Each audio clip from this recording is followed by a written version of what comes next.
అనేక కార్యక్రమాలు చేయడం జరిగింది. ఆయనకున్నటువంటి ఒక ప్రైవేట్ సమస్య కాదు అది. ఆ సమస్యని కేవలం రాజకీయాన్ని దృష్టిలో పెట్టుకొని ఆయన వ్యక్తిగత సమస్యను ప్రాధాన్యతగా ముందుకు తీసుకొని వచ్చి అతను దాడి చేయడం జరిగింది. గతంలో కూడా 2 months దాకా కూడా జనార్దన్ హత్యా ప్రయత్నం జరిగింది. అప్పుడు కూడా జిల్లా పోలీసు వారికి మేము చెప్పడం జరిగింది. జిల్లా ఎస్పీ గారు చెప్పినారు, పోలీస్ యాక్షన్ తీసుకుందని మేము కూడా దాని మీద గమనైపోయినాం. కానీ ఎటువంటి కేసు నమోదు చేయాలి. ఆ రోజు కూడా మరలా తర్వాత నిత్యానంద రెడ్డి అనే వ్యక్తి ఇంకొకరు కూడా నా మీద దాడి చేస్తున్న ఉద్దేశంతో ఆ విధమైనటువంటి విషయాలు చెప్పడంతో జనార్దన్ రెడ్డి వెళ్ళి కమలాపురం పోలీస్ స్టేషన్లో లిఖితపూర్వకంగా ఫిర్యాదు కూడా చేయడం జరిగింది. అయితే ఇంతవరకు ఎటువంటి యాక్షన్ కూడా వాళ్ళ మీద తీసుకోలేదు. ఈరోజు జనార్దన్ రెడ్డి పుట్టిన కమలాపురానికి వస్తుంటే కళ్ళల్లో కారం పట్టి వెళ్ళి నిలబెట్టి దారుణంగా ఎంత దారుణంగా ఉంటాయంటే కాళ్ళు చేతులు 2 ఇరిగిపోయినాయి. దారుణమైనటువంటి పరిస్థితి. అంటే ఆ ఊరిలో తెలుగుదేశం పార్టీ ఏజెంట్గా కూర్చున్న ఏకైక జనార్దన్ రెడ్డి అందరూ కూడా తెలుసు ఆ విషయం.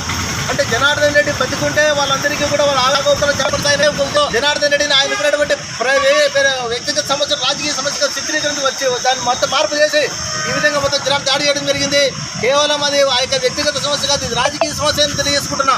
ఖచ్చితంగా జనార్దన్ రెడ్డి అడ్డం లేకపోతే మాకు ఇంకొక అడ్డం ఒక బలమైనటువంటి ఒక అభిప్రాయం వల్ల నానుకునింది. జనార్దన్ రెడ్డి ధైర్యస్తుడు, ఏ దానికి నిలబడి సాహసంగా ముందుకు వెళ్ళే వ్యక్తి.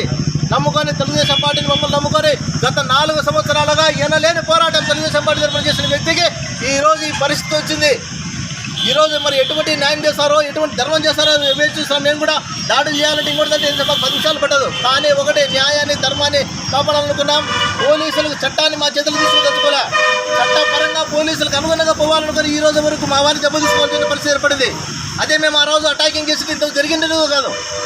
కానీ ఇప్పుడు కూడా చెప్తున్నాం, మేము పోలీసులు నమ్ముతున్నాం, పోలీసులకే తగినటువంటి అవకాశం ఇస్తున్నాం, పోలీసులు న్యాయం చేయాలని కోరుకుంటున్నాం.